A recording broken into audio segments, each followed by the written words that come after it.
السلام علیکم ورحمۃ اللہ وبرکاتہ. الحمد للہ نحمده ونستعینه ونستغفره ونؤمن به ونتوکل علیہ. یہ تو اس کی طرف روشنی میں آنکھوں میں پڑتی ہے.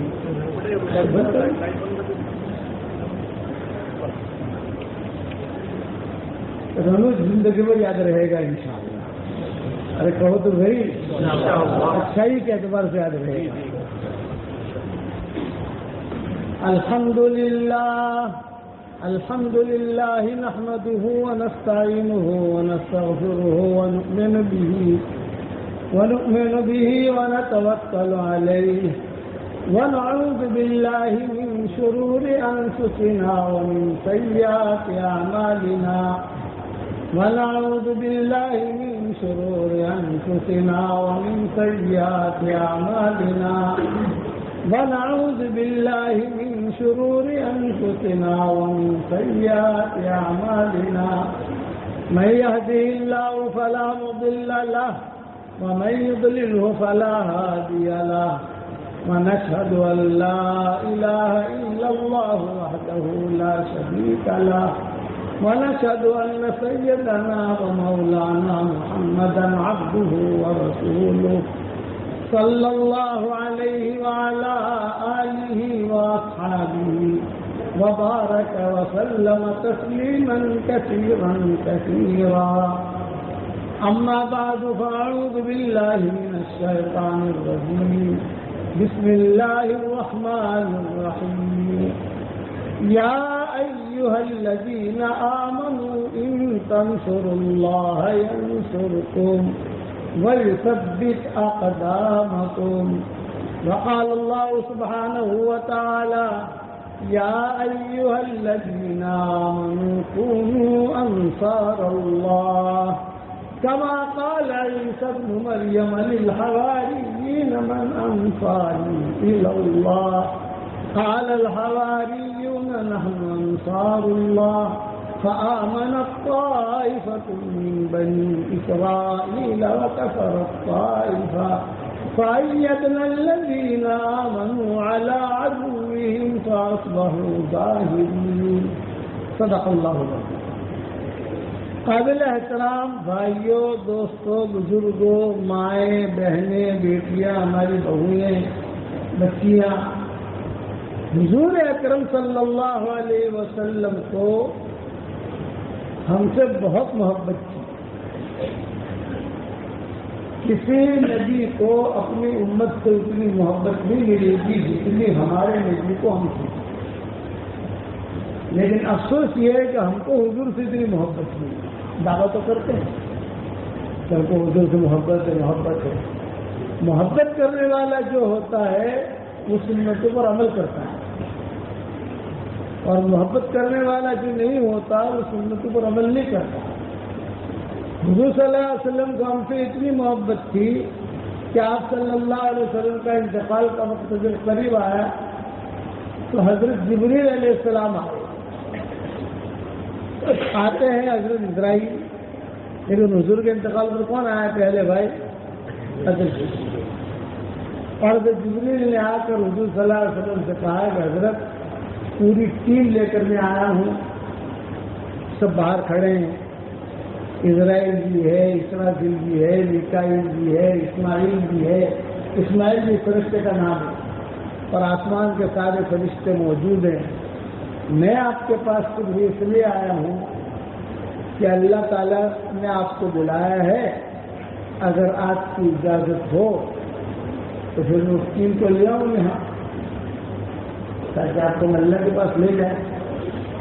تو حضور صلی اللہ علیہ وسلم نے فرمایا کہ اللہ نے مجھے بلایا ہے، اللہ کو مجھ سے محبت ہے تو مجھے بھی اللہ سے محبت ہے. یعنی نہ جانے میں کوئی مسئلہ نہیں کہ نہ جانا. نبی کے یہاں یہ ہوتا ہے کہ ملک الموت اچانک نہیں پہنچتا، اجازت لینی پڑتی ہے. موسیٰ علیہ السلام کے پاس اچانک پہنچ گیا ملک الموت، تو موسیٰ علیہ السلام کو آیا غصہ، ایک تھپڑ مارا، آنکھ بھی چل گئی. جب بھاگا بھاگا گیا اللہ پاک لوگ تو مجھ سے ڈرتے ہیں، میں تو موسیٰ سے ڈرتا ہوں، یہ تھپڑ ماری کا اللہ نے کہا تمہیں پتا نہیں ہے نبی کے پاس تو اجازت کے ساتھ جایا جاتا ہے، اجازت کو ضرور جاؤ۔ عام لوگوں کے پاس میرے اور آپ کے پاس اجازت کی ضرورت نہیں۔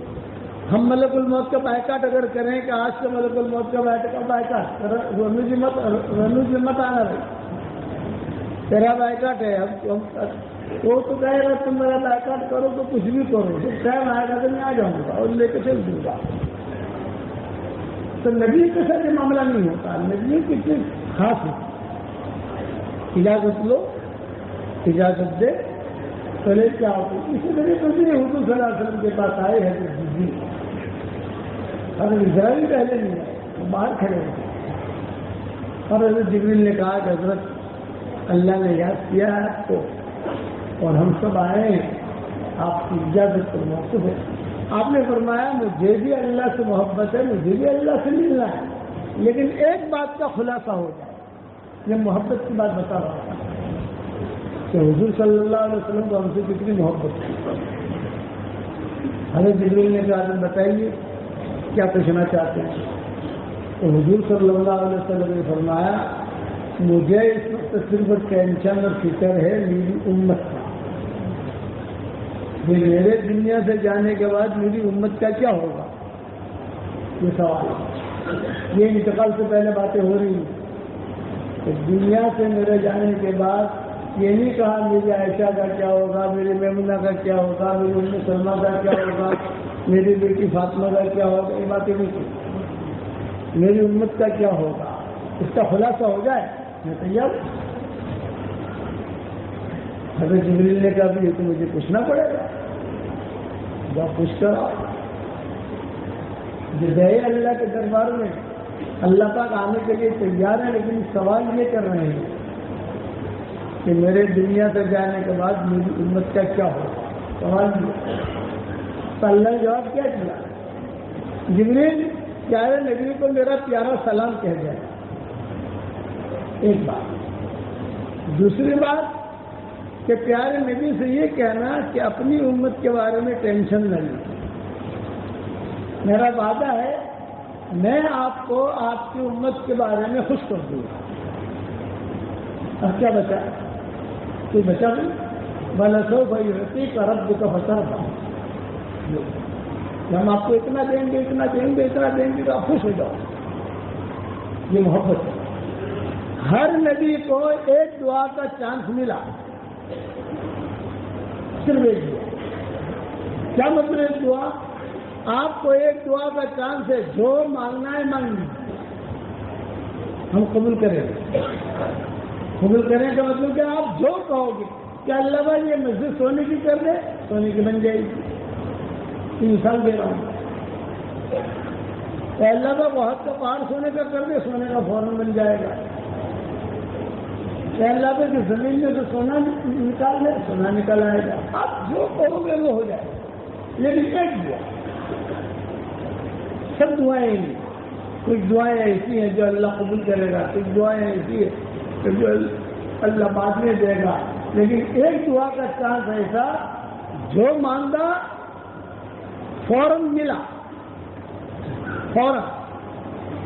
کل 1 گھنٹے کے بعد، آدھے گھنٹے کے بعد، 15 منٹ کے بعد نہیں، زبان سے نکلا اور وہاں سے ہو کے آسمان میں، یہ ہم نبی کو دیا۔ تو اللہ تعالیٰ نے ہم نبی کو چانس دیا۔ نوح علیہ السلام کو بھی کہا تھا، تو نوح علیہ السلام نے کیا دعا مانگی؟ رب لا تذر علی الارض من الکافرین دیارا انک ان تذرهم یضلوا عبادک ولا یلدوا الا فاجرا کفارا۔ کہ اللہ جتنے بھی بے ایمان ہیں ایک ایک کو چن چن کے ختم کر دے، چلے سارے بے ایمان ختم ہو گئے، کوئی تھا ہی۔ موسیٰ علیہ السلام کو بھی کہا، فرعون کو ڈبو دیا، قارون کو دھسا دیا۔ اچھا، یہی چانس حضور صلی اللہ علیہ وسلم کو ملا۔ تو حضور صلی اللہ علیہ وسلم نے کیا مانگا، کیا کہا؟ یہ ہم سے محبت کی بات بتا رہا ہوں۔ حضرت جبریل نے کہا کہ حضرت ایک چانس ہے آپ کا، جو مانگنا ہے مانگ لیجیے۔ ہر نبی کو دیا ہے ہم نے یہ چانس۔ تو آپ نے کیا کہا کہ جبریل کیا زمین پر مانگنا ضروری ہے؟ یہ سوال کسی نبی نے نہیں کیا تمہارے حضور کیا زمین کو مانگنا ضروری ہے؟ اگر جبریل نے کہا نہیں تو آپ کا اختیار ہے، زمین پر مانگیے، گھر کا میدان میں مانگیے. تو آپ نے فرمایا میں نہیں مانگتا، میں حشر کے میدان میں مانگوں گا یا جب میرا چانس ہے، میرا حق ہے، میں زمین پر کیوں مانگوں؟ نہیں مانگی دیا، میں حشر کے میدان میں مانگوں گا. صحابہ نے کہا کہ حضرت حشر کے میدان میں کیا مانگو گے آپ؟ میں ساری میری امت کی جنت میں لے جاؤں گا، میرا چانس ہے نا،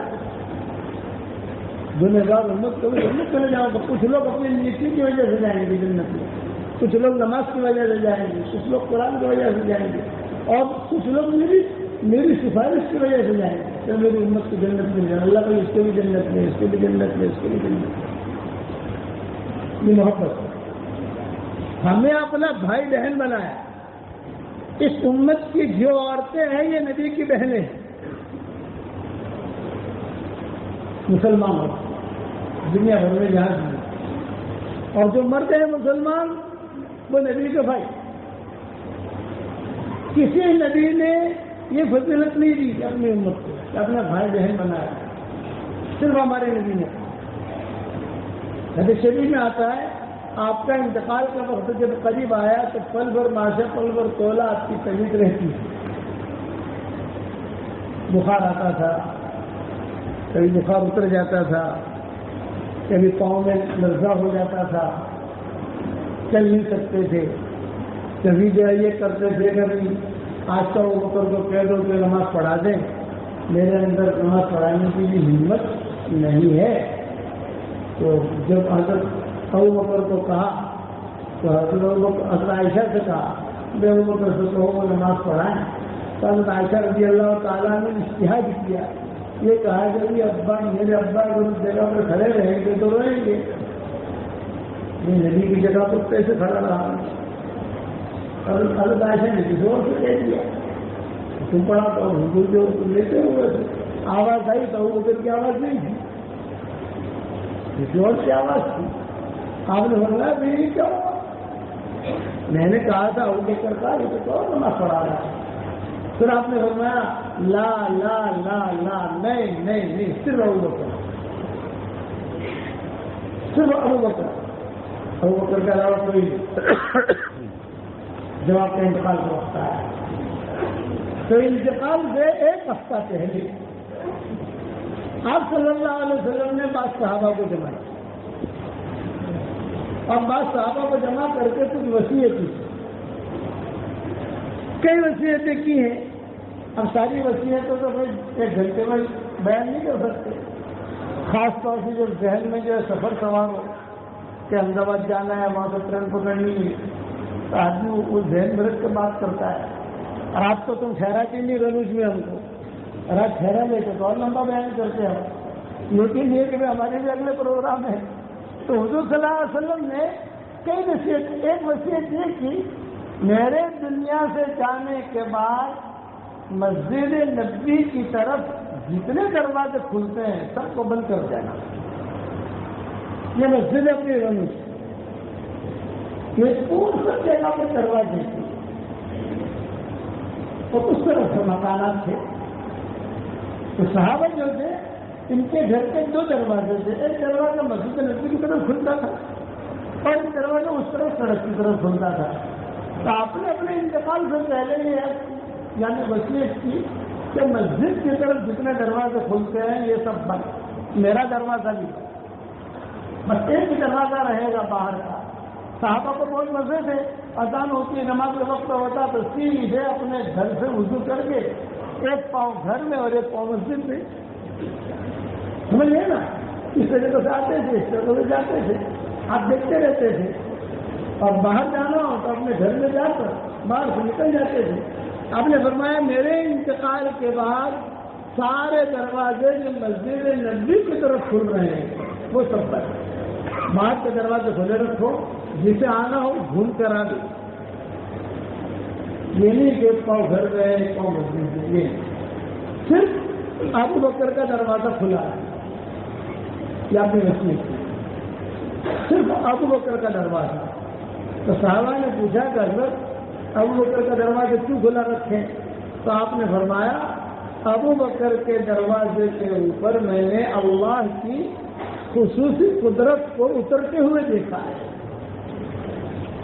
اسی لیے مسجد نبی اللہ تعالیٰ ہم سب کو لے جائے, وہاں پر کھڑکی ہے, وہاں لکھا ہوا ہے حاجی خوفت سیدنا ابا بکر صدیق. ابو بکر صدیق کا دروازہ یہاں تھا, آج بھی حکومت کا دروازہ کھلا ہے, وہاں دروازہ نہیں, بالکل کھلا. کیوں؟ تو اردو نے وصیت کی کہ اس کو بند مت کرنا, اور بھی بہت وصیت کی تھی. آپ نے جملہ یہ فرمایا اپنے انتقال سے پہلے کہ آج تو میرا کچھ ایسا ارادہ ہو رہا ہے کہ بقی والوں کو جا کر سلام کروں. یہ میں اصل سنانا چاہتا ہوں ہم کو بھائی بہن کب بنائے اور کیسے بنائے, یہ سوال بہت بڑی چیز ہے. نبی کے بھائی بہن ہے. صدیق اکبر نے کہا کہ حضرت آپ کی جیسی خواہش ہے, آپ کی تمنا ہے کہ ہم آپ کو بقی جانا ہے سلام کرنے کے لیے, ہم آپ کو لے جائیں گے. پھر آپ چل نہیں سکتے, یعنی اٹھا کر سواری پر سوار کرنا پڑتا ہے اور اٹھا کر جو ہے وہ اتارا جاتا ہے. اور اگر گھر میں لے جانا ہو تو 2 آدمی جو ہے پکڑتے تھے. تو بعض مرتبہ پاؤں جو ہے زمین پر لگتے تھے, بعض مرتبہ زمین سے پر پاؤں لگتے نہیں تھے, گھسرتے تھے. یہ حالت ہو گئی تھی انتقال سے پہلے. تو صدیق اکبر, حضرت عمر, عبداللہ بن مسعود, حضرت علی, یہ سارے کے سارے موجود تھے. تو حضور اکرم صلی اللہ علیہ وسلم نے کہا بھی آج تو مجھے جو ہے بستی والے یاد آئے ہیں اور احد والے یاد آئے ہیں, شہدائے احد. تو آپ لوگوں نے مجھے وہاں لے جاؤ, میں ان کی زیارت کروں گی. صحابہ نے کہا کہ ٹھیک ہے, پہلے بستی لے لیں قریب ہے, وہاں جا کر السلام علیکم یا اہل البقیع, سلام کیا, ان کے لیے دعائیں مغفرت کی. ایک جملہ کہا کچھ دنوں کے بعد میں تمہارے پاس آنے والا ہوں, اس کو سے باتیں کہی. سارے صحابہ موجود تھے. واپس جب نکلے کبھی ہمت ہو تو آپ کو احد لے جائیں, احد دور ہے, کچھ قریب ہے. اب غربانی نے احد بھی جانا ہے, شہدائے احد پر لے گئے. وہاں پر جا کر انہوں نے سلام کیا اور صحابہ سے کہا کہ دیکھو اب میرا دنیا سے جانے کا وقت قریب ہے, تم لوگ میرے دنیا سے جانے کے بعد آپس میں جھگڑنا مت, محبتوں سے رہنا, ایک دوسرے کو جھیلتے رہنا, برداشت کرنا. اور میں تمہارے لیے حوض کوثر بنانے جا رہا ہوں. حوض کوثر میں میری اور تمہاری ملاقات ہوئی. اور شہدائے احد نے ایسے کہا چلو چھوڑو دنوں میں تمہارے پاس آنے والا ہوں. جب احد سے واپس آ رہے تھے اس وقت میں حضور صلی اللہ علیہ وسلم نے صدیق اکبر سے کہا کہ اے ابو بکر, میرے بھائی آئیں گے, ان کو میرا سلام کیا. یا بھائی سے مراد صرف مرد نہیں ہے, یا بھائی سے مراد مرد بھی ہے اور عورتیں بھی, سب مراد ہے. کبھی کبھی بھائی کہتے ہیں تو دونوں مراد ہوتے ہیں, صرف عورت کہتے ہیں تو بھائی بھی مراد ہوتا ہے. اس میں جو ہے اس میں بھائی کا جملہ کہا, اس کا مطلب کہ میرے بھائی دیکھیں یہ آئیں گے, ان کو میرا سلام کہنا. تو حضرت ابو بکر نے کہا السنا اخوانک یا رسول اللہ, کیا ہم آپ کے بھائی نہیں ہیں؟ آپ نے فرمایا اللہ تم میرے بھائی نہیں ہو. حضرت ہم آپ کے بھائی نہیں ہیں؟ تم میرے بھائی نہیں ہو, بل انتم اصحابی, تم میرے صحابہ ہو, میرے ساتھی ہو. میرے بھائی بہن تو وہ ہیں جنہوں نے مجھے دیکھا نہیں اور میری باتوں پر لبے کہہ کر کھڑے ہو, وہ میرے بھائی بہن. ان کو میرا سلام کہنا, ان سے مجھے بہت پیار ہے, ان کو ان کا یہ ہماری فضائل بہن ہے, ان کو میرا سلام. یعنی اس وقت میں جو مسلمان موجود ہیں دنیا میں, مسلمان مرد اور عورتیں, ان سب کو حضور سلام کہہ کر گئے. اور یہ کہا کہ دیکھو تم کو بھی اتنا ثواب ملے گا اس لیے تم نے مجھے دیکھا ہے, اللہ کی مدد کو اترتے ہوئے دیکھا. وہ میرے بھائی بہن جو انہوں نے مجھے دیکھا نہیں ہے, میری بات سے وہ سنیں گے, تعلیم میں سنیں گے, بیان میں سنیں گے اور اس پر عمل کریں گے تو ان کا درجہ تو بہت اونچا ہے. ویسے درجہ تو صحابہ کا اونچا ہے لیکن اس معاملے کے اندر کہ مجھے دیکھا نہیں ہے اور میری باتیں سنی بھی نہیں ہے انہوں نے میری زبان سے. تم نے تو میری باتیں سنی, تم نے تو بدر دیکھا, تم نے تو احد دیکھا, تم نے تو یہ دیکھا, سب کچھ دیکھا, مددیں دیکھی, فرشتوں کو دیکھا, انہوں نے بیچاروں نے کچھ بھی نہیں دیکھا. اور جو بات کہی جائے گی اس بات کو لبیک کہیں گے. اس لیے میرے بھائیوں کو سلام کیا.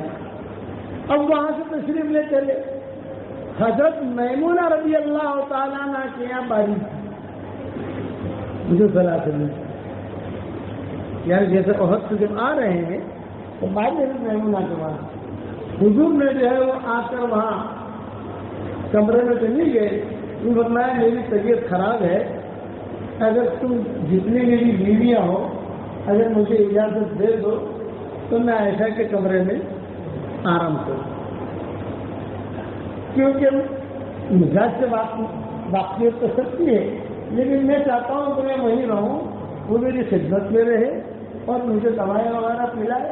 اور اس لیے آپ نے فرمایا تو ساری ماؤں نہیں جا سکتی کی اجازت ہے. اچانک حضور صلی اللہ علیہ وسلم نے فرمایا بھائی مجھے جو ہے نا بیان کرنا ہے, یہ میرا بیان دھیان سے سننا, پورے سفر میں پہلی مرتبہ کر رہا ہوں یہ بیان.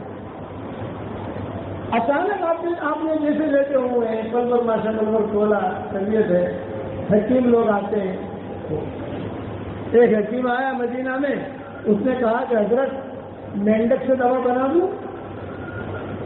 مینڈک سے مینڈک دیکھا ہوگا مینڈک, تو مینڈک سے آپ کی دوا کوئی تیار کر لوں کسی بھی مدینہ میں.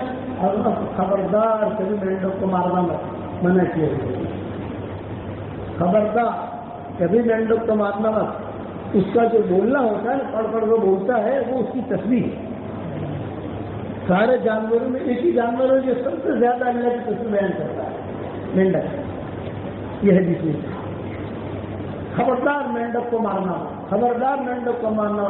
یہ تو مجھے یہ حدیث یاد آئی جو ہمارے کمرے میں مینڈک آیا دیکھا, مجھے یہ حدیث یاد آئی, خبردار مینڈک کو مارنا مت. تو دوا کرے گا تو مینڈک کو مار کے کرے گا نا, منع کیا حضور صلی اللہ علیہ وسلم نہیں. تو سارے جتنے جانور ہیں ان جانوروں میں سب سے زیادہ تصویر بیان کرنے والا جانور ہی نہیں ہے, اس کو مارنا اب منع. اب حضور صلی اللہ علیہ وسلم کے دل میں یہ بات آئی کہ میں کچھ بات کروں, بیان کروں.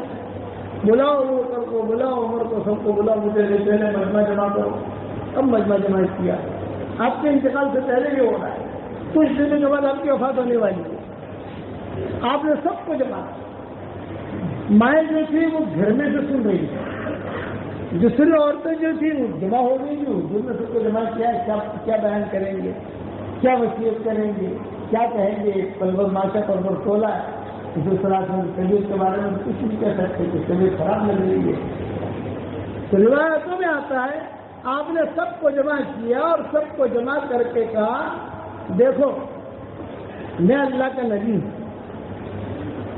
تمہارے پاس بھیجا گیا, خیر کی باتیں میرے ذریعے سے تم تک پہنچی. اب میرے دنیا سے جانے کا وقت قریب ہے. میں صرف ایک بات کہنے آیا ہوں, حالانکہ میری طبیعت ٹھیک نہیں ہے, میں لرز رہا ہوں بخار کی وجہ سے. جو لرزان کا بخار ہوتا ہے آدمی کانپتا ہے تھوڑا, لیکن صرف ایک بات کی وجہ سے آیا ہوں کہ اگر کوئی حق رہ گیا ہو کسی کا, میں نے کسی سے پیسہ لیا ہو, اس کو دیا نہ ہو, میں بھول گیا ہوں, تو آپ مجھے یاد دلا دو اور مجھے کوئی برا نہیں لگے گا. یہ جملہ لکھا, یعنی یہ نہیں کہہ رہے ہو نبی سے کیا پیسہ لینا اور انتقال کرنے سے کیا پیسہ لینا, برا نہیں مانوں گا میں. صرف مجھے یاد دلا دو کہ میرے 2 دینار باقی ہیں, یا 3 دینار باقی ہیں, 2 درہم باقی ہیں, 5 درہم باقی ہے, میں اس کو ادا کر دوں تاکہ میں اللہ کے پاس ایسے حالت میں جانا چاہتا ہوں کہ میرے ذمے کسی نے قرضہ نہیں, میرے ذمے کو لینا دینا نہ ہو کسی کا. بتاؤ کہ کسی کو لینا دینا ہے, بتاؤ کسی کا لینا دینا ہے. اب سو خاموش, سارا کس کا موبائل بج رہا ہے. ارے اللہ کے بندو, اللہ ہدایت دے یار, کہ بتاؤ کہ کس کا لینا دینا ہے. سب خاموش. پھر آپ نے جملہ کہا مجھے خراب نہیں لگے گا، مانگ لو۔ ایک صحابی کھڑے ہوئے تھے، انہوں نے کہا حضرت میں آپ سے 2 درہم مانگتا ہوں۔ آپ نے کیا کہا؟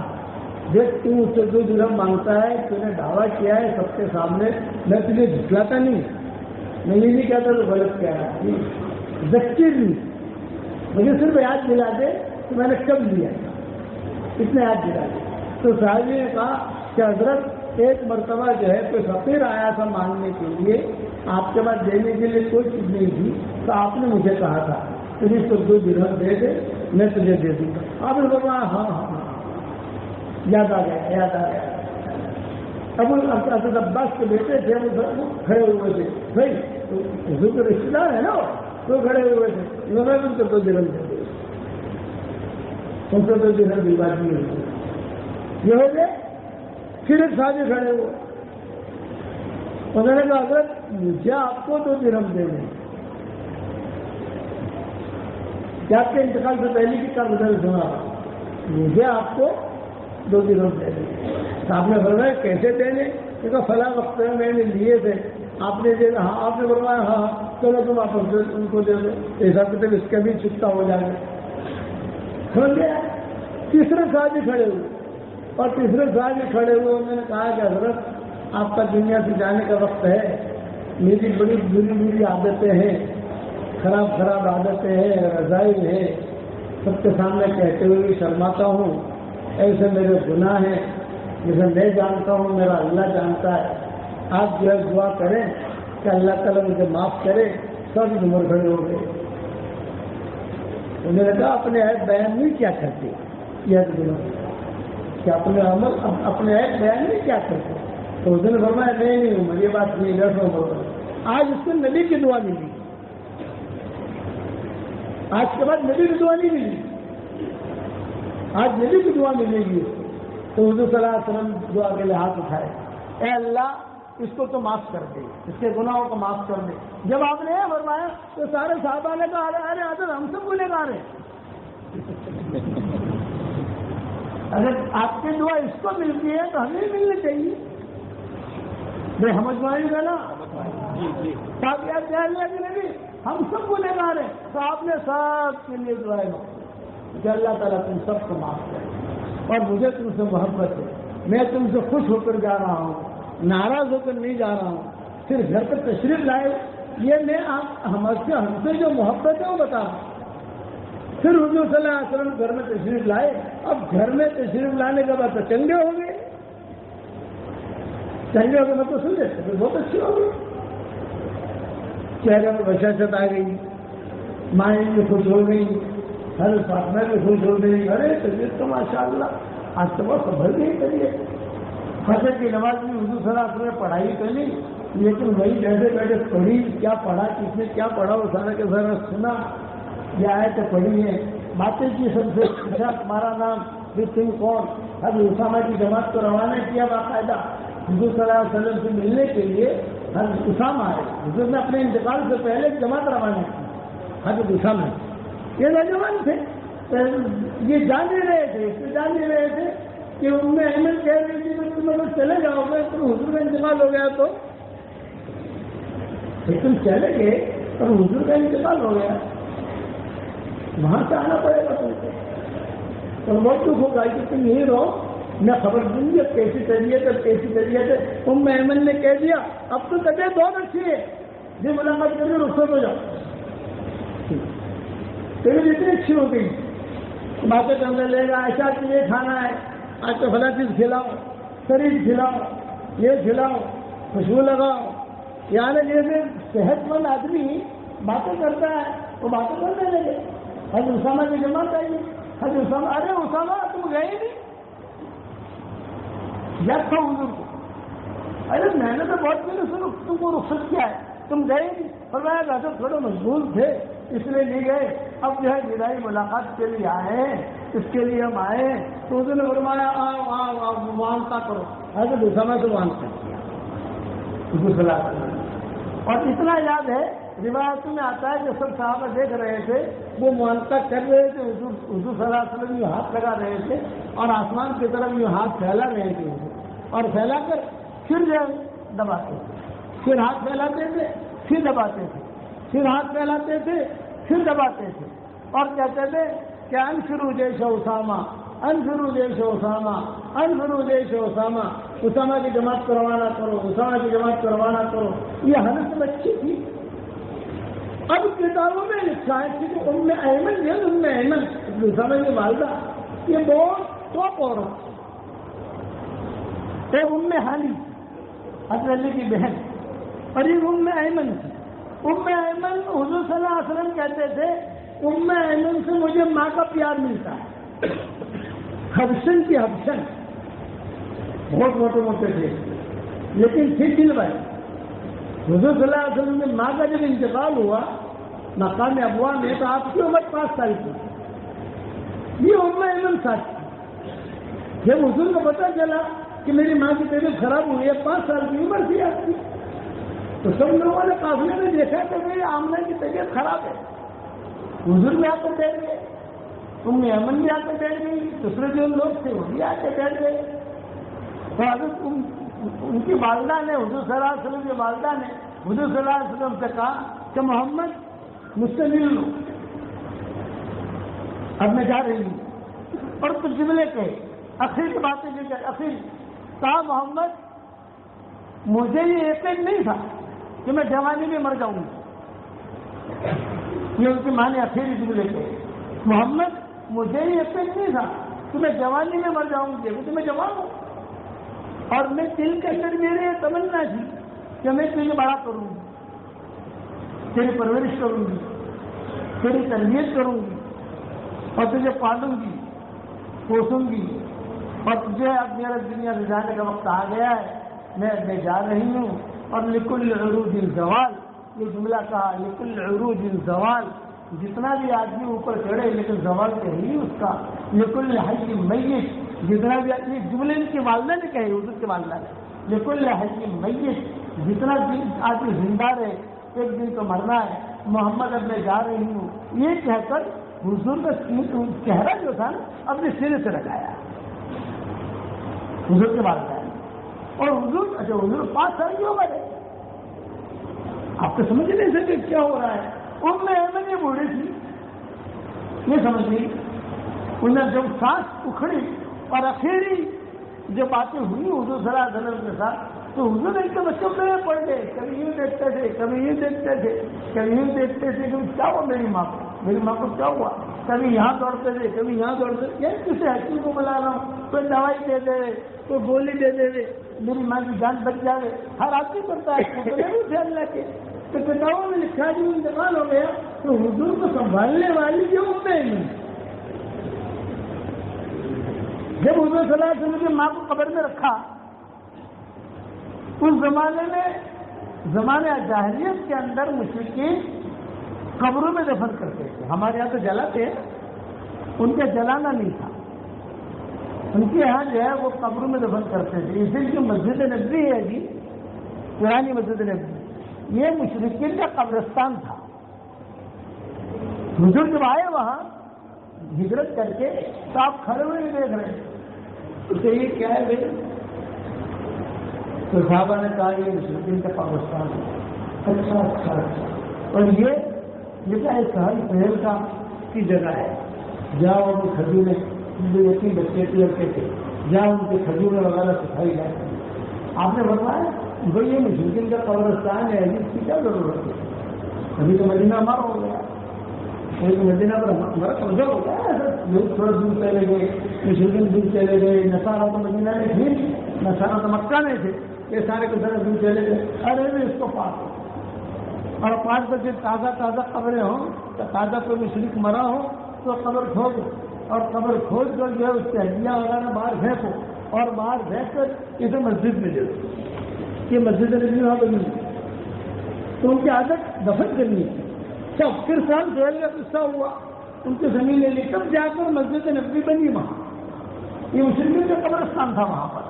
اب یہاں پر بھی قبر بنائی، پتہ چل گیا ماں کا انتقال ہو گیا، جب قبر بنائی حضور کھڑے کھڑے دیکھ رہے اور رو بھی رہے تھے اور نہیں بھی رو رہے تھے، یعنی سوچ رہے تھے کیا ہوا میری ماں کو.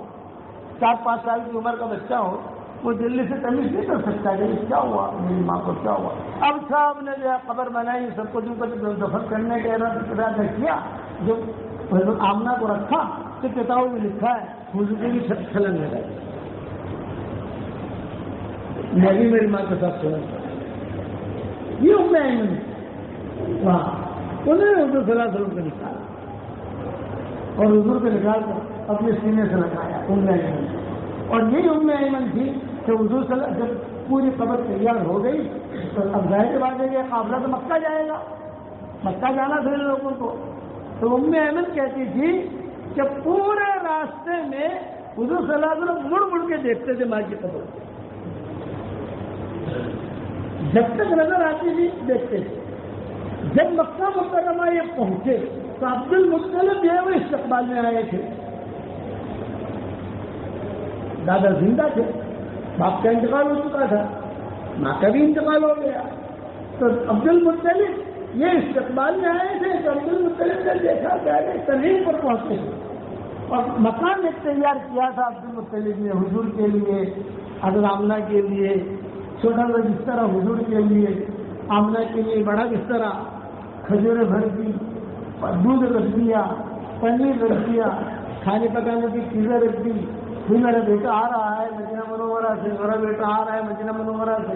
آمنہ کی یاد اس زمانے میں واٹس ایپ تو تھا نہیں کہ انتقال کی خبر فوراً پہنچ جائے. جب یہ قافلہ تنعیم پر پہنچا تو عبد المطلب جو ہے یہ ڈھونڈ رہے تھے حضرت آمنہ اور ڈھونڈ رہے تھے حضور کو. سر کہاں ہے میری آمنہ, میری آمنہ کہاں ہے, میرے محمد کہاں ہے. تو یہ حضور صلی اللہ علیہ وسلم تھے ام ایمن کے ہاتھ میں. جب ام ایمن کے بعد دیکھا تو عبد المطلب بہت ناراض ہوئے. عجیب ہے, ایک باندی کے ہاتھ میں دے دیے میرے بیٹے کو, اور وہ باندی میں کالی کلوٹی. اب کسی نے ہمت نہیں کہ عبد المطلب کو کہے کہ بھی آمنہ کا انتقال ہو گیا ہے. اور عبد المطلب لاٹھی ہاتھ میں ہے ان کے, اور ایک وقار آدمی تھے عبد المطلب. انہوں نے جو ہے اعلان کیا اے آمنہ. قافلہ بڑا تھا, اب سب جو ہے وہ چہرہ چھپا رہے تھے, کوئی جلدی سے کہتا نہیں تھا. آپ پہلے بتاؤ تو میرے آمنہ کہاں ہے. یہ محمد تو یہ ہے لیکن آمنہ کہاں ہے. ایک بوڑھا آدمی تھا اس قافلے میں, اس نے کہا کہ آمنہ کا انتقال ہو چکا ہے. یہ بچہ باپ بھی نہیں, ماں بھی نہیں. یہ لڑکا میرا ہوتا, باپ بھی نہیں, ماں بھی نہیں. اتنا غم عبد المطلب کو ہوا ہے, اتنا غم ہوا ہے, کتابوں میں لکھا ہے. جلدی سے ان کی آنکھوں میں آنسو نہیں آتے تھے, وہی آدمی تھے. انہوں نے حضور کو اٹھا دیا, ہمیں گود میں لیا اور روتے رہے. ارے حضور صلی اللہ علیہ وسلم کو کچھ پتا نہیں میرا داتا ہے, مجھے کچھ پتا نہیں. 5 سال کی عمر کا جو لڑکا ہوتا ہے اتنا ہے کہ رشتے دار. اب عبد المطلب جو ہے یہ آئے اور وہ دروازہ ان کا جو کمرہ تھا جو سجایا تھا اس دور کے اعتبار سے, کھانا بھی تیار, کپڑے بھی تیار, بستر بھی تیار, کھجوری بھی تیار, دودھ بھی تیار, پنیر بھی تیار. پنیر رکھا جاتا تھا اس دور کے اندر, یہ ساری چیزیں. تو عبد المطلب نے حضور صلی اللہ علیہ وسلم کو دیا کہ اپنے بیٹوں میں سے کسی ابو طالب ہے مثال دے رہا ہوں, یا دوسرے ہیں ان کو عبد المطلب کے بیٹے, ان کو دیا. اور پھر کتابوں میں لکھا ہے کہ عبد المطلب نے خود نے وہ دروازہ کھولا, کمرہ, آمنہ کا کمرہ. اب تو آمنہ کے کمرے میں تو رہے گا نہیں, یہ آمنہ کے لیے بنایا تھا, آمنہ کا انتقال ہو گیا, بیٹا اکیلا تو نہیں رہ سکتا. جب وہ تالا کھول رہے تھے تو کھلتا نہیں تھا, ان کے ہاتھ کاپتے تھے. عبد المطلب حالانکہ جوان تھے, جوان کا مطلب بوڑھے تھے لیکن بڑھاپے میں جوانی تھی. یہ ان کا ہاتھ جو کاپتے. ایک بیٹے نے آ کر کہا بند ہے, کھول نہیں, میں کھولوں. سنا جب عبد المطلب نے وہ دروازہ کھولا اور عبد المطلب اندر گئے اور اندر جا کر تھوڑی دیر کے لیے بیٹھ گئے, دوسری دنیا میں چلے گئے. پھر یہ کہنے لگے سب سے ان کے بیٹوں سے کم مکہ کے بادشاہ تھے، مکہ کے بڑے تھے، یہ بنوایا کہ یہ بستر میں نے محمد کے لیے بنایا، پہلی بستر میں نے آمنہ کے لیے بنایا، اور میں فلاں جگہ کا کھجور خود جا کے لے آیا۔ تو پوچھنے لگا کہ آپ اتنے بڑے آدمی آپ کھجور خریدنے کیوں آئے ہو؟ انہوں نے میرا بیٹا میرا پوتا میں خود ایک تو کسی کے ذریعے منگوا سکتے ہیں نا، لیکن منگوائی ہی نہیں، میں نے خود نے جا کے خریدی۔ یہ سارے باتیں کہہ رہے تھے، پھر جو ہے کپڑے وغیرہ اٹھائے، جو کوئی چادریں تھی وہ اٹھائی، اور چادریں وغیرہ اٹھا کر دروازہ بند کیا، پھر ایک جملہ کہا ابھی دروازہ کھلے گا نہیں، یہ دروازہ اب نہیں کھلے گا، یہ اس میں رہے وہ ہے ہی نہیں، محمد علیہ السلام نہیں رہ سکتا، باپ سے رہے ہی ماں کا انتقال ہو چکا، لا یفتحان الباب، لا یفتحان الباب۔ سیدھے آئے گھر پر، اور گھر پر آ کر حالہ نام تھا ان کی والدہ ان کی بیوی کا، حالہ میں لایا ہوں ایک بچے کو، چنانچہ حضور صلی اللہ علیہ وسلم ان کی تربیت کرے، لیکن حضور صلی اللہ علیہ وسلم جب ان کی تربیت کر رہے تو عبد المطلب کہتے تھے کہ تم کو ایک عورت ایسی ہونی چاہیے جو اس کی خدمت کرے۔ میرا حالہ کے پیڑ سے حضرت حمزہ تھے، حضرت محمد صلی اللہ علیہ وسلم کے والد سے جوان ہوئے عبداللہ، تو دو لڑکیاں مکہ میں، ایک حضرت آمنہ ایک حضرت حالہ، یہ دو لڑکیاں خوبصورت اور خوبصورت تھی، پورے مکہ میں کہا جاتا تھا کہ یہ تو دانے اچھے ہیں۔ تو حضور صلی اللہ علیہ وسلم کے والد کو عبد المطلب اور اپنے چچاؤں کو سب کو لے کر عبداللہ کو دکھانے کے لیے لے گئے کہ یہ دو لڑکیاں ہیں، ایک آمنہ ہے ایک حالہ ہے، بیٹا جو تجھے پسند ہو اس کے ساتھ تیرا نکاح کرا دے۔ تو عبداللہ نے کہا مجھے آمنہ پسند ہے، آمنہ کے ساتھ عبداللہ کا نکاح ہو، ان کے ساتھ نکاح ہو گیا عبداللہ کا، اس سے حضور صلی اللہ علیہ وسلم پیدا ہو گئے۔ اب حالہ بچ گئی، تو فرمایا کہ ایک کام کرو بیٹو، یا حالہ کے ساتھ میرا نکاح کرا دو۔ تو عبد المطلب کا نکاح حالہ کے ساتھ ہو گیا، تو حالہ کے پیڑ سے حضرت حمزہ پیدا ہوئے۔ یہ اسی لیے حضور کی عمر حضرت حمزہ کی عمر ایک، کہتا حضرت حمزہ چچا بھی ہے اور رضا بھائی بھی ہے، تو حضرت حمزہ بھی چھوٹے تھے، ایک کے سال حمل ٹھہرا، ایک ساتھ حمل ٹھہرا، ایک حمل میں حضور پیدا ہوئے اور ایک میں حضرت حمزہ پیدا ہوئے۔ حضرت حمزہ مکہ والوں کو کہتے تھے پورا مکہ جو ہے یہ مجھ سے ڈرتا ہے، لیکن میں حضرت عمر سے ڈرتا ہوں۔ تو حالت تھی عبد المطلب کی اہلیہ محترمہ، یہ جوان تھی، یہ بڑا بیٹا تھے، کہا حالہ حمزہ کا بھائی لے کر آیا ہوں، حالانکہ یعنی یہ جو ہے حضرت حمزہ جو ہے چچا ہے ان کے، اس کا خیال رکھنا۔ لیکن عبد المطلب کا ایک فکر تھا کہ یار کوئی ایک عورت ہونی چاہیے جو اس کا خیال رکھے۔ تو آپ نے اعلان کیا عبد المطلب کہ میرے محمد کا خیال رکھے کوئی ایک ایسی عورت ہے، یہ ام ایمن آ گیا، ام ایمن نے کہا میں کروں۔ اسی لیے حضور کہتے تھے کہ ام ایمن سے مجھے ماں کا پیار ملتا ہے، بجائیے حضور صلی اللہ علیہ وسلم کہتے تھے کہ ام ایمن سے مجھے ماں کا پیار ملتا ہے۔ یہ ام ایمن نے عبد المطلب سے کہا میں کروں گی، تو عبد المطلب نے کہا وعدہ ہے، یہ نہیں کہا اگر رستے میں چھوڑ کر چل دیتے،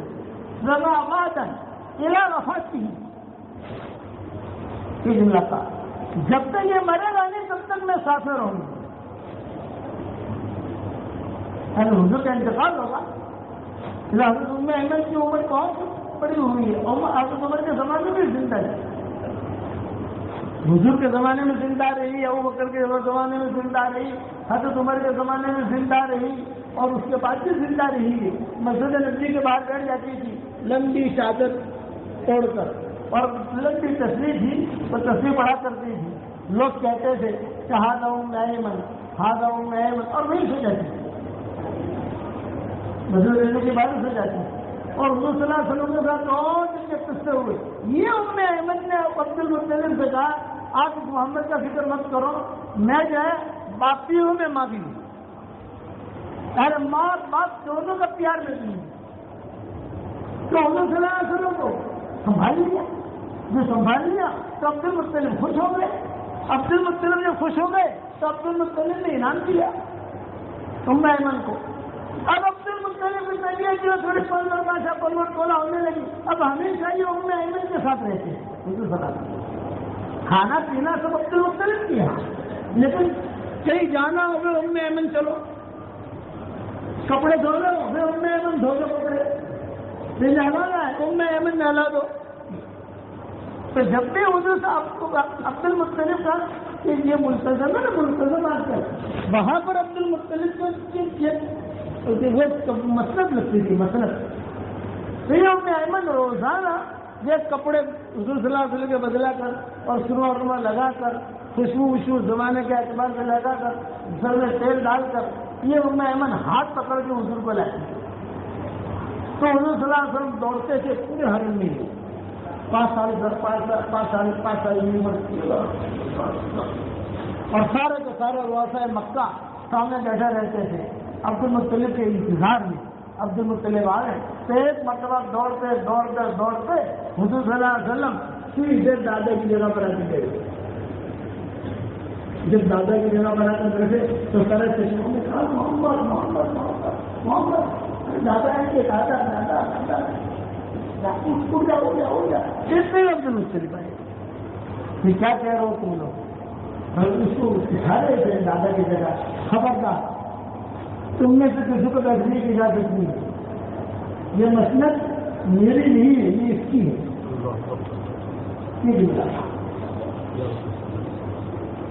یہ مسلک میری نہیں, یہ اس کی ہے. اس کے مسلک کو میں بیٹھا ایک زمانہ آئے گا تو اس کا مالک ہوگا. بڑے بڑے رؤساء آتے تھے, بڑے بڑے بادشاہوں کے قافلے آتے تھے وہاں مکہ مکرمہ میں. تو عبد المطلب کے سامنے آگے کے ساتھ بیٹھتے حضور صلی اللہ علیہ وسلم سے. پھر حضور صلی اللہ علیہ وسلم جو ہے عبد المطلب جو ہے اپنے سینے سے لگاتے اور کبھی کوئی ضرورت ہوتی تو این ام ایمن یہ کہتے عبد المطلب این ام ایمن این ام ایمن. اب عبد المطلب کو بیماری لگی,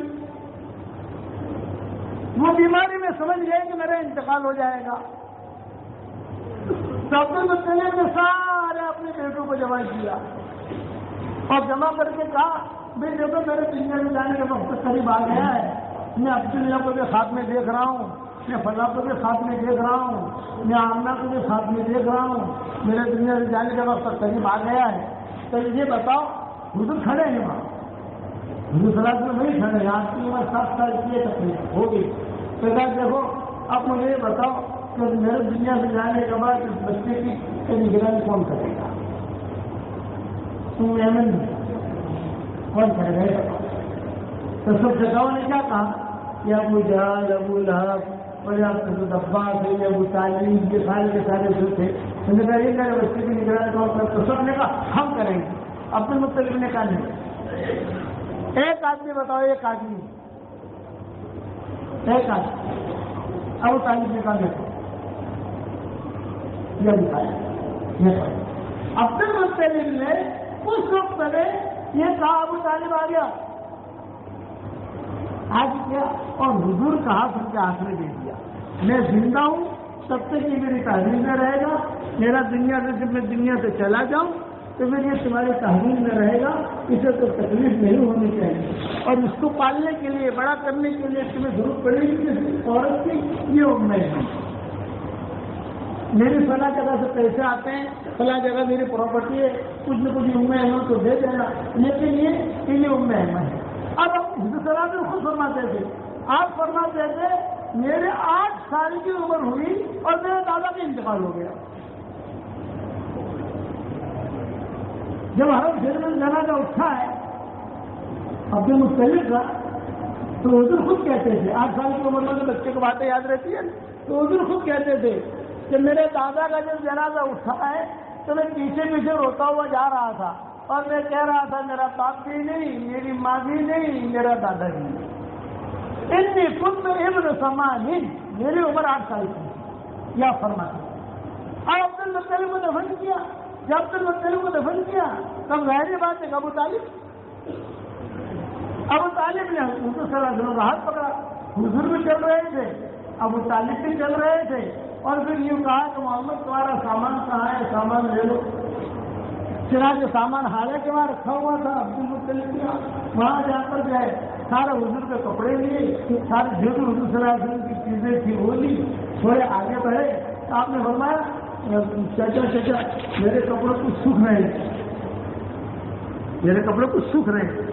اب ابو طالب نے لیا بھاگے حضور گئے اور اپنے کپڑے یوں کھینچے اور یوں کر کے ابو طالب کے ساتھ چلے۔ جب گھر پر پہنچے ابو طالب تو ابو طالب نے زور سے کہا اے فاطمہ، ان کے لیے میں نے فاطمہ سے دیا ہے۔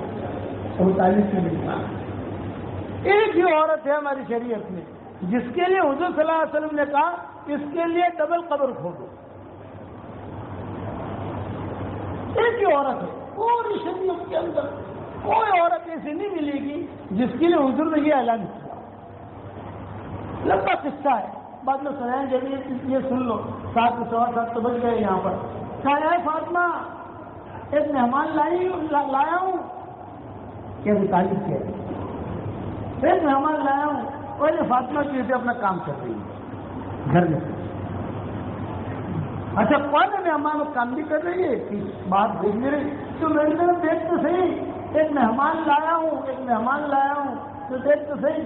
تو فاطمہ صدیقہ نے کام کرتے کرتے یہ دیکھا تو حضور صلی اللہ علیہ وسلم 8 سال کی عمر کی آتی، اوہو ابو طالب یہ مہمان نہیں ہے، یہ تو ہمارا اس گھر کا مالک ہے۔ اور ہاتھ دھوئے اور ہاتھ دھو کر فوراً آئیے وہاں اور ابو طالب کے ہاتھوں سے حضور کو اٹھا لیا۔ تو حضور صلی اللہ علیہ وسلم فرماتے تھے میں ام ایمن کو نہیں بھولوں گا، میں فاطمہ صدیقہ کو کیا تو نہیں بھولوں گا، میں حلیمہ کو نہیں بھولوں گا، میں ام ہانی کو نہیں بھولوں گا۔ ام ہانی ابو طالب کی بیٹی تھی، وہ تو جہل نہیں گویا تھے، ام ایمن تو پرائی عورت تھی۔ تو حضور صلی اللہ علیہ وسلم اس سے سناتے تھے، آپ فرماتے تھے اچھے میں اچھا کھانا آتا میرے لیے فاطمہ صدیقہ جو ہے اوپر رکھ دیتی۔ ابو طالب کی اولاد ہے جعفر، عقیل، حضرت علی، نیہانی، یہ سارے ان کے اولاد تھی۔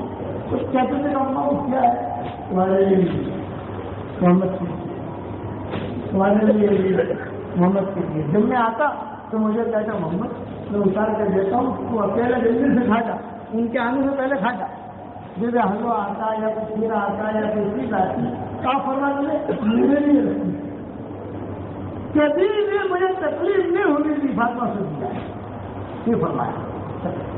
جب ابو طالب کا انتقال ہوا ہے نا، ابو طالب یعنی 1 ہفتے کے اندر 2 بڑے بڑے غم آئے حضور۔ حضرت خدیجہ کا انتقال ہو گیا اور ابو طالب کا انتقال ہو گیا، ایک ہی ہفتے، یعنی ایک ہی ہفتے میں یہ 2 موتیں ہوئی۔ حضرت خدیجہ گھر کا تو سنبھالتی تھی، ابو طالب یہ باہر کا سنبھالتے تھے، اب دونوں کو چلے گئے، بہت بڑا غم آیا۔ جب ابو طالب کا انتقال ہوا ہے تب یہ فاطمہ صدیقہ بھاگی حضور کے پاس آئی، تب میں کلمہ پڑھتی ہوں اشہد ان لا الہ الا اللہ و اشہد ان محمد رسول اللہ۔ ابو طالب زندہ تھے، مجھے ڈر لگتا تھا کہ کہیں مجھے طلاق نہ دے دیں، اس لیے تو میرے آدمی تھے، میرے دل میں ایمان تھا، لیکن مجھے بہت ڈر لگتا تھا، اس لیے میں مسلمان نہیں بنی، ابھی مسلمان بنی۔ مدینہ منورہ کی ہجرت کی تو حضور صلی اللہ علیہ وسلم فاطمہ سے کہتے تھے فاطمہ آج فاطمہ صدیقہ کے یہاں میں رات گزاروں گا۔ 2 فاطمہ ہے، ساسوی فاطمہ، بہو بھی فاطمہ۔ جس گھر کے اندر 2 فاطمہ ہو نا برکتیں بہت ہوتی ہیں ماشاءاللہ، یہ ذہن میں رکھنا۔ کسی زمانے میں اپنے گھروں میں صرف فاطمہ نام رکھتے، صرف فاطمہ اول، فاطمہ ثانی، فاطمہ ثالث، فاطمہ رابع۔ ہمارے مفتی زند العابدین رحمۃ اللہ علیہ تھے اور اس کے اندر وہاں کی شورا کے لوگوں میں تھے، تو مولانا یوسف صاحب رحمۃ اللہ علیہ سے ان کو بہت محبت تھی۔ مولانا یوسف صاحب رحمۃ اللہ علیہ کا بیان سننا لکھنا بہت محبت کرتے ہیں۔ تو ان کیا جو بھی لڑکا پیدا ہوئے اس کا نام یوسف رکھتے تھے. یوسف اول، یوسف دوم، یوسف یوسف رابع، یوسف خالد. ابھی جو بچے ہیں کہ بچے مر گئے کچھ ہیں تو کیا جو خالد زندہ ہے کہ ساتھی زندہ ہے ایسا کہتے ہیں. ہم لوگ ملنے کے لیے آتے ہیں مدینہ منورہ پہ رہتے ہیں. تو یہ فاطمہ کے نام میں اللہ نے برکت رکھی ہے، یہ ذہن میں رکھنا. تو کسی زمانے میں فاطمہ نام جو ہے یہ اتنا ویسا ہوتا تھا کہ اپنے ہر لڑکی کا نام فاطمہ. اب تم کو کرنا ہو تو کرنا، نہ کرنا ہو تو مت کرنا، مشکل سے کچھ لینا. یہ تو جس تاریخ کی باتیں بتا رہا ہوں سو آپ کو. تو جب آپ فاطمہ صدیہ کا انتقال کا وقت قریب آیا تو حضور صلی اللہ علیہ وسلم کو پتہ چلا کہ فاطمہ صدیہ کا انتقال کا وقت قریب آیا تو آپ کو بہت غم ہوا. ارے فاطمہ نے کتنے خدمت کی ہے اس عورت نے انتقال کی خبر پہنچی. ہم فاطمہ نے جو خبر کی حضرت میری ساتھ پھل تو حضور نے حضرت عمر کو بلایا، حضرت خالد کو بلایا اور کہا کہ دیکھو تم قبر کھودے اس کی لیکن ڈبل قبر کھودے ڈبل. ایک آدمی کی قبر میں 2 آدمی کی قبر. اور حضرت فاطمہ سے کہا کہ دیکھو بیٹا کیونکہ جو کفن دو تو میرا کپڑا لے جاؤ، اس میں کفن لے جاؤ اور 2 آدمی کے قبر. اب یہ سارا قصہ تو سب کے سامنے آ گیا ہے. بھائی مسجد بقے میں دفن ہو رہی ہے تو بقے میں اکیلے میں دفن ہوگی ہی نہیں، یہ پورا مجمع ہوگا نا. حضرت علی کی والدہ ہے، سارا مجمع ہوگا. حضرت علی بھی ہوں گے، حضرت عمر بھی ہوں گے، سارا کا سارا مجمع ہوگا. اب اتنی بڑی عورت کا انتقال ہو رہا ہے جس عورت نے حضور کی زندگی میں 42 سال تک خدمت کی. یہ ابو طالب نے بھی یہ فاطمہ کر دیا. پھر اس کے بعد ابو طالب کا انتقال ہو گیا تو اس کے بعد یہ فاطمہ صدیہ نے اسلام قبول کر لیا، چانس لے لیا. چانس بولے زندہ سے میں ڈرتی تھی، میں علی سے بھی ڈرتی تھی، جعفر سے بھی ڈرتی تھی، یہ سب کیوں یہ حاجی تھے. ابو طالب یہ حاجی تھے. جب انتقال ہوا تو حضور نے اعلان کیا فاطمہ میرا کپڑا لے جاؤ اور اس میں ان کو کفن دو. اور حضرت علی سے خالد بن ولید سے یا پر اور صحابی ہو یا آپ نے کہا کہ اس کے لیے ڈبل قبر کھودو. اب ڈبل قبر کھدوائی کسی کی ہمت کو نہیں کہ پوچھے. جب جنازہ تیار ہو گیا قبر بھی تیار ہو گئی اور جب جنازہ گیا بقی تو بہت قریب ہے، حضور صلی اللہ علیہ وسلم کے گھر کے قریب ہے بقی تک وہاں لے گئے تو کتابوں میں لکھا ہے تو حضور صلی اللہ علیہ وسلم نے خود نے کیا قبر دی، خود نے دی. اور سب جگہ مشہور ہو گیا کہ ساتھ فاطمہ صدیہ کے لیے ڈبل قبر کھودی گئی ہے. ڈبل یعنی 2 آدمی دفن ہو. یہ ہمارا گچا لیٹا بدلی میں حضرت فاطمہ صدیہ کے لیے لکھا ہے. اور جو صحابہ کو حضور نے کہا کہ مجھے بھی اتارو. حضور بھی اتر گئے، حضور بھی لیٹ گئے. سارے بقی والوں نے دیکھا جتنے موجود تھے وہاں. ایک آدمی تو تھے اس وقت تو اسلام آ گیا تھا، مدینہ میں پہنچ گئے تھے، اس لیے تاریخ اور رکھی اس کو الگ الگ تاریخ سے بہت لکھتے ہیں جو اس مجلس میں شریف کے اپنے اپنے اعتبار سے بیان کرتے ہیں. اب حضور لے گئے تھوڑی دیر کو دعا مانگتے رہے. کچھ دعا مانگنے کے بعد پھر حضور صلی اللہ علیہ وسلم کا ہاتھ اوپر کیا، لگے مجھے نکالا. تو صحابہ نے ہاتھ پکڑ کر حضور کو باہر نکالا اور پھر جو ان کا دفن کیا. کسی اور مٹی ڈالی گئی. کسی کی ہمت نہیں ہوئی کہ حضور صلی اللہ علیہ وسلم سے پوچھے کہ آپ نے یہ کیوں کیا. ایک صحابی تھے ان بولوں نے حضور صلی اللہ علیہ وسلم سے کہا میں پوچھا کہ حضرت میں تم کو سمجھنے کے لیے پوچھتا ہوں کہ ایسا کسی کے ساتھ آپ نے نہیں کیا ہے. مرد والوں میں بہت فرق ہے، کسی کے ساتھ آپ نے ایسا نہیں کیا. یہ کیوں کیا؟ آپ نے اپنا کپڑا نہیں دیا. آپ نے فرمایا میں نے میرا کپڑا اس لیے پہنایا تاکہ اللہ اس کو جنت کا سندس کپڑا پہنا، اور انہیں اس کے ساتھ قبر میں اس لیے سویا کہ اس کے مجھ پر بہت احسانات ہیں تاکہ قبر کا عذاب اسے نہ کرے. ندی کی جگہ سوتا ہے تو وہاں سے عذاب ختم ہو جاتا ہے. ندی کی چیز کو ہاتھ لگا لے تو اس چیز کی قبر قیمت بڑھ جاتی ہے. جیسے ابو معذورہ حنین کے موقع کے اوپر ابو معذورہ اذان کا مذاق اڑا رہے ہیں. اب حنین کے موقع کے اوپر مشرکین مسلمانوں کے ساتھ کیسے ہمارے قافلوں کے اندر مشرقین تو نہیں چلتے، مسلمان چلتے ہیں نا. تو حنین کا سفر ایسا تھا جو فتح مکہ کے بعد ہوا تو مشرقین مکہ نے کہا کہ حضرت ہم آپ کے ساتھ جائیں گے. صفوان بن امیہ، سہیل بن عامر، ابو معذورہ، یہ سارے کے سارے ہم نے انہیں سے چلو ہمارے ساتھ چلو. اب ظاہر بات ہے ہم تو اذان دیں گے، نماز پڑھیں گے. تو آپ نے اعلان کیا دیکھو یہ بے ایمان ہمارے ساتھ حنین کے سفر میں ہے. پورے ان کے ساتھ کا معاملہ اگرچہ مکہ کے ہم مالک ہو گئے ہیں، حنین کے ہم مالک ہو گئے ہیں، زمینیں ہماری ہیں، مکہ فتح ہو گیا ہے، سب کچھ ہے، لیکن کوئی وجہ اخلاقی نہیں. وہ اپنا کھانا نہیں پکائیں گے، ان کا کھانا ہم پکائیں گے. تو بلال کو کہا بلال اذان دو. حضرت بلال نے اذان دینی شروع کی، اللہ اکبر اللہ اکبر. ایک 10-15 مشرکین مکہ تھے، ان کو جو تھوڑی سی سوچی انہوں نے بلال کا مذاق اڑانا شروع کر دیا. بلال کہتے تھے اللہ اکبر، یہ بھی کہتے تھے اللہ اکبر.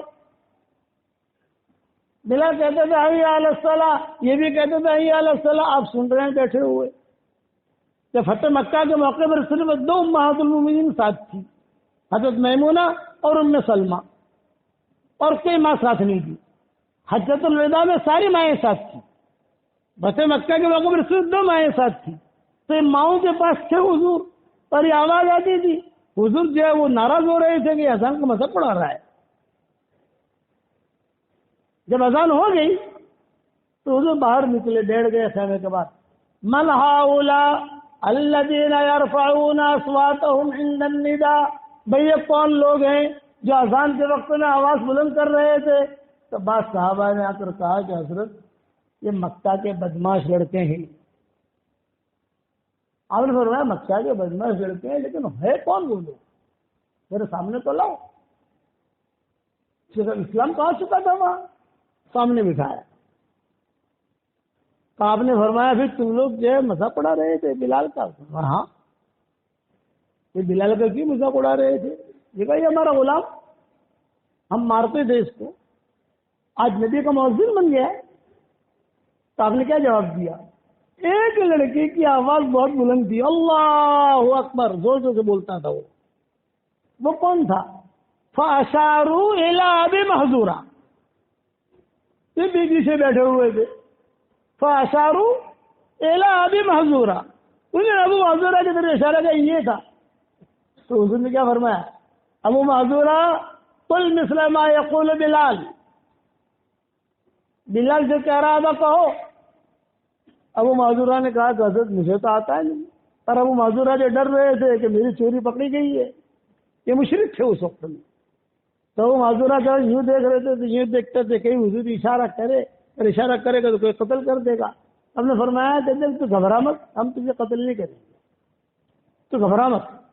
قل مثل ما یقول بلال، بلال جیسا کہتے تھے ویسا کہ. تو ابو معذورہ نے کہا میں نے تو اذان سیکھی نہیں. حدیثوں میں آتا ہے حضور صلی اللہ علیہ وسلم نے انہیں اذان سکھائی، وہ مشرک تھے. حضور نے اقامت سکھائی، وہ مشرک تھے. جب لا الہ الا اللہ پر پہنچے تو حضور صلی اللہ علیہ وسلم نے اپنا ہاتھ ان کے پیشانی پر پھیرا ہی، اور پیشانی پر پھیرتے ہوئے حضور دل پر لائے اپنا ہاتھ اور ایک دعا کی، اللہم اشرح صدرہ للاسلام، اے اللہ اس کی زبان سے تو کلمہ میں نے نکلوا دیا ہے، اس کے دل میں اتارنا یہ تیرا کام، یہ میں نہیں کر سکتا. جب یہ اخلاق ابو معذورہ نے دیکھے کھڑے ہو گئے، کہا اشہد ان لا الہ الا اللہ واشہد انک رسول اللہ. اب پورے مکہ میں مسلمان خوش ہو گئے، ابو معذورہ مسلمان ہوا، ابو معذورہ مسلمان ہوا. یہ ابو معذورہ کون تھے معلوم ہے؟ شوٹر لڑکے تھے، شوٹر، کسی کو مارنا کرنا ہو اس زمانے میں جو کوئی کام سونپنا ہو تو مشرکین کی ان کو سونپتے تھے کام. ابو معذورہ یا فلاں کو قتل کرنا ہے. عمر بن وہب بھی انہی میں تھے، صفوان بن امیہ بھی انہی میں تھے، یہ بھی انہی میں تھے. ابو معذورہ مسلمان ہو گیا. جب ابو معذورہ مسلمان ہوئے حضور قریب میں تھے، پیچھے مائیں بیٹھی ہوئی تھی خیمے میں. تو یہ کہا کہ حضرت میں مسلمان ہو گیا، ایک ریکویسٹ ہے میری. یہ ابو معذورہ کہہ رہے ہیں ایک ریکویسٹ ہے. آپ نے فرمایا بتاؤ کیا چاہتے ہو تم؟ میں صرف اتنا چاہتا ہوں کہ بلال جو ہے یہ مدینہ کا مؤذن ہے، آپ مجھے مکہ کا مؤذن بنا دو. تو حضور نے اعلان کیا بلال مؤذننا فی المدینہ وابو معذورہ مؤذننا فی مکہ. 3 دن پہلے مکہ فتح ہوا ہے، ابھی تک تو امام بنایا نہیں ہے، ابھی تک تو مؤذن یا ھذا اول مؤذن فی حرم المسجد. بڑے بڑے بال تھے وہ معذورات کے، بڑے بڑے بال. جب حضور صلی اللہ علیہ وسلم کا انتقال ہو گیا یہ بیٹھے اذان دینے کے لیے آ کے بیٹھ جاتے تھے تو کچھ چھوکرے آ کر کہتے تھے چچا کوئی قصہ سناؤ نا اپنا، تمہارا حضور کے ساتھ ہوا ہو اور تمہارے بال کتنے بڑے ہیں عورتوں کی طرح. چچا اب عمرہ نہیں کرتے، حج نہیں کرتے؟ ارے میں روزانہ عمرہ کرتا ہوں اور حج میں ہر سال کرتا ہوں، رمضان کے جو عمرے کرتا ہوں، سب کچھ کرتا ہوں، کہ اتنے بال بڑے بڑے کیوں ہیں؟ اب وہ معذور روتے کیوں رو رہے چچا؟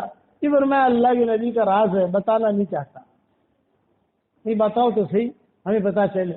تو فرماتے آپ قریب کرتے چھوکروں کو یا سنگواتے خوشبو آ رہی، زبردست خوشبو ہے. بولے حضور صلی اللہ علیہ وسلم نے یہ ہاتھ لگایا تھا تو آپ کے ہاتھ کی خوشبو اب تک ہے. میں چاہتا ہوں میرا انتقال ہو جائے اور انہی بالوں کو لے کر میں اللہ کے دربار میں جاؤں. اللہ پوچھا اب معذورہ کیا لایا ہے؟ تو میں صرف اتنا کہوں تیرے نبی کے ہاتھ لگے ہوئے بال لے کر آیا اور میرے پاس کچھ نہیں ہے. تو ابو معذورہ کو جو حضور نے ہاتھ لگائے، بال کو ہاتھ لگائے، وہ یہاں تو فاطمہ صدیقہ کے ساتھ حضور خود لیٹے. کبھی اس لیے لیٹا تاکہ اس پر خدا کا عذاب نہ. یہ ام ایمن ان کی زبان میں لکنت تھی، یہ آتی تھی نا سامنے سے تو حضور کہتے تھے ام ایمن سلام مت کرنا، سلام نہیں سلام نہیں سلام نہیں. سامنے سے چیز آتی تھی تو صحابہ دیکھتے تھے کہ ام ایمن آ رہی ہے، آپ کہتے تھے سلام مت کرنا سلام مت کرنا. وعلیکم السلام، وعلیکم السلام کا جواب دے دیا ہم نے، وعلیکم السلام. پھر آپ لوگ بھی کہہ دو، صحابہ کو کہتے تھے جواب دے دو اس کو، سلام نہیں سلام نہیں. تو صحابہ پوچھتے تھے حضرت کیوں منع کرتے؟ بولے اس کی زبان میں لکنت ہے اور یہ سلام کرنا چاہتی ہے ڈھنگ سے لیکن کر نہیں سکتی. کہنا چاہتی ہے سلام اللہ علیکم لیکن بول نہیں سکتی. تو کہتے ہیں سلام اللہ علیکم. یہ تو بد دعا ہو گئی. آپ کہتے ہیں بس تو سلام مت کرنا، تیرا سلام لے لیا ہم نے، سلام لیا. پھر یہ آتی حضور، صحابہ ہنستے تھے جب حضور منع کرتے، صحابہ ہنستے تھے. آپ نے ایک مرتبہ فرمایا اس عورت کی لکنت کو مت دیکھو، اس عورت کے چہرے مہرے کو مت دیکھو، میں نے اس عورت کو جنت میں چلتے پھرتے دیکھا ہے. سب کے سامنے جو ہے وہ آتی تھی کوئی پیالہ لے کر پینے کا، سب کے سامنے مشورے بیٹھے، حضور بیٹھے، سارے صحابہ بیٹھے اور کھٹ کھٹ کر کے پیالہ لاتی. محمد پی لے، بغیر احترام کے کہ محمد پی لے. کیا ہے؟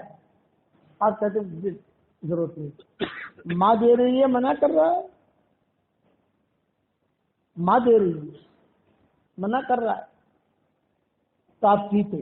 پھر صحابہ کو کہتے مجھے اس عورت سے ماں کا پیار مل رہا ہے، میری عمر 5 سال کی تھی تب سے لے کر یہ اب تک میرے پاس ہے. جب حضور کا انتقال ہو گیا یہ ام ایمن بہت روئی بہت روئی بہت روئی، آواز سے روئی.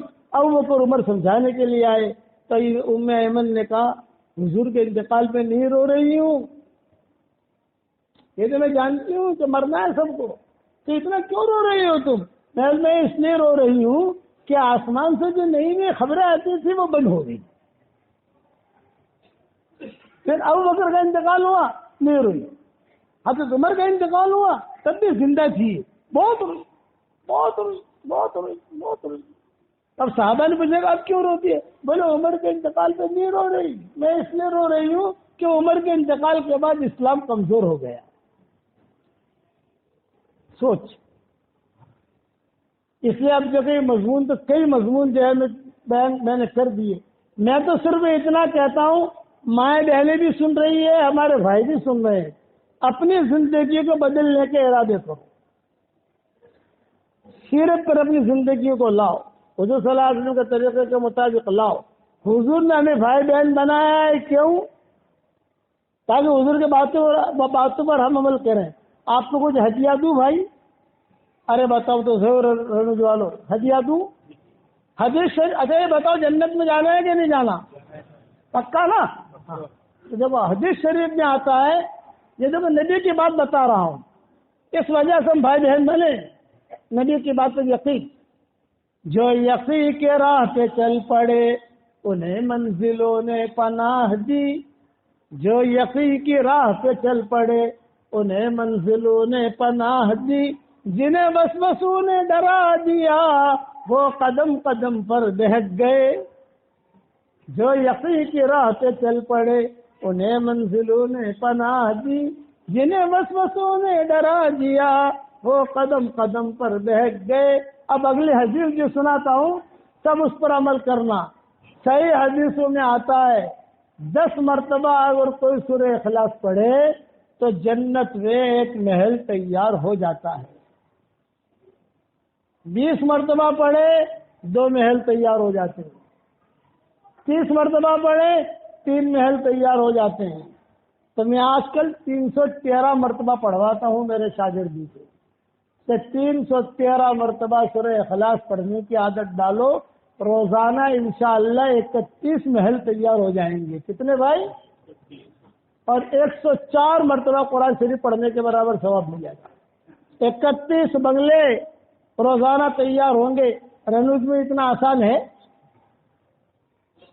ارے بتاؤ تو ہے اتنا آسان؟ روزانہ 31 بنگلے تیار کرو گے انشاءاللہ، اور کوئی کم پیسے والا آپ کو فون نہیں کرے گا انشاءاللہ.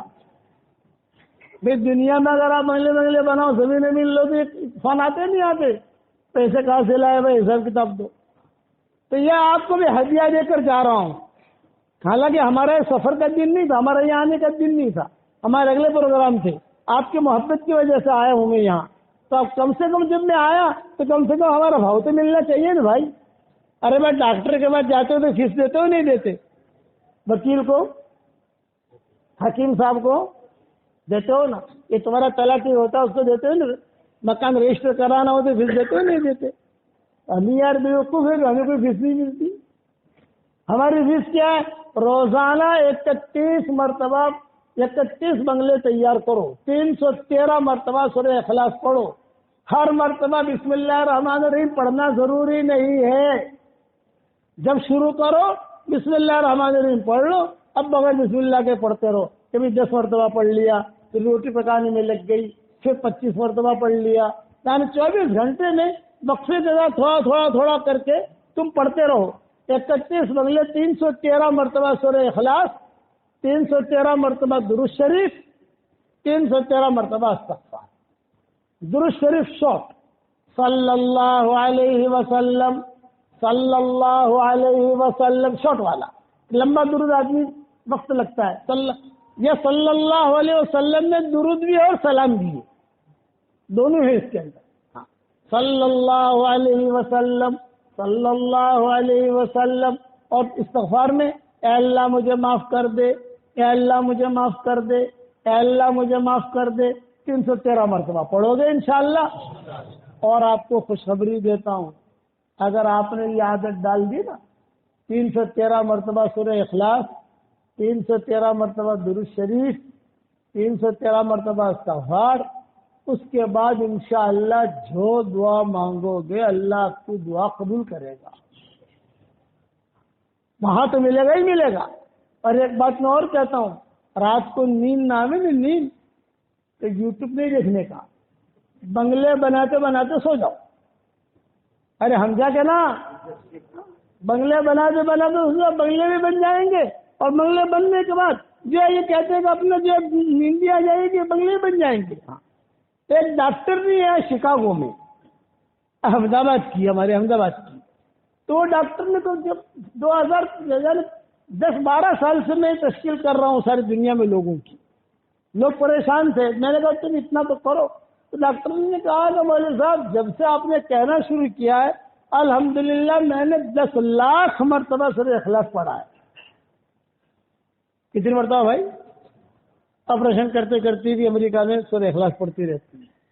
کار چلاتے چلاتی بھی سورہ اخلاص. اور یعنی بیٹھی ہوں ہر وقت تو تشریف بیمار آتا نہیں، انتظار میں بیٹھی ہوں، یا کی خبریں نہیں دیتی، سورہ اخلاص سورہ اخلاص سورہ اخلاص 10 لاکھ مرتبہ میں نے پڑھا، 5 لاکھ میں نے آپ کو ہدیہ دے دیا، 5 لاکھ میں نے میرے لیے رکھا۔ لیکن مولوی صاحب اتنا بتاؤ بنگلے ملیں گے؟ میں نے کہا میں کروڑ مرتبہ قسم کھا کے کہتا ہوں کہ بنگلے ملیں گے، اس لیے کہ مسند احمد کی صحیح حدیث ہے، حضور صلی اللہ علیہ وسلم نے حضرت عمر سے کہا تھا، عمر 10 مرتبہ سورہ اخلاص پڑھ، جنت میں اللہ تعالیٰ تیرے لیے ایک محل ایک بنگلہ تیار کرے گا۔ حضرت عمر نے کہا کہ حضرت 10 مرتبہ سورہ اخلاص پڑھوں اور ایک بنگلہ؟ آپ نے فرمایا ہاں۔ آپ حضرت عمر نے کیا کہا؟ اذا اللہ استکثر یا رسول اللہ، اے اللہ کے نبی پھر تو میں بہت بنگلے بناؤں گا۔ آپ نے فرمایا جتنے بنگلے بنانے ہو بنا، تو بنگلے بناتے بناتے تھک جائے گا، اللہ دیتے دیتے نہیں تھکے گا۔ اتنا آسان ہے، ہماری شریعت اتنی آسان ہے۔ تو ڈاکٹر نے کیا کری؟ مولوی صاحب مجھے ملے گا نا؟ ملسے نے میں نے کیا، میرے کو تو پاکو ڈاکٹر صاحب 100%۔ اچھا مولوی صاحب تو مطلب بھاڑو آپ سے کہ نہیں آ گئے؟ سمجھ گئے نا؟ میں کہا گجراتی اور پنجابی ان کو بھاڑے کا زیادہ رہتا ہے۔ میں نے کہا بھاڑا تو نہیں آئے گا، کہا اتنا بتا بس بنگلہ کرسوس ہوا اپنے وہ تو۔ میں نے کہا وہ تو فکر مت کر، بنگلے بنائے جا، جب جنت میں جائیں گے انشاءاللہ مشورہ کر لیں گے کہ کیا کرنا ہے اپنے کو، لیکن ملے گا ضرور، یہ نہیں ہے کہ نہیں ملے گا، اس لیے اللہ کے نبی کا وعدہ ہے تو آپ لوگ کرو گے انشاءاللہ۔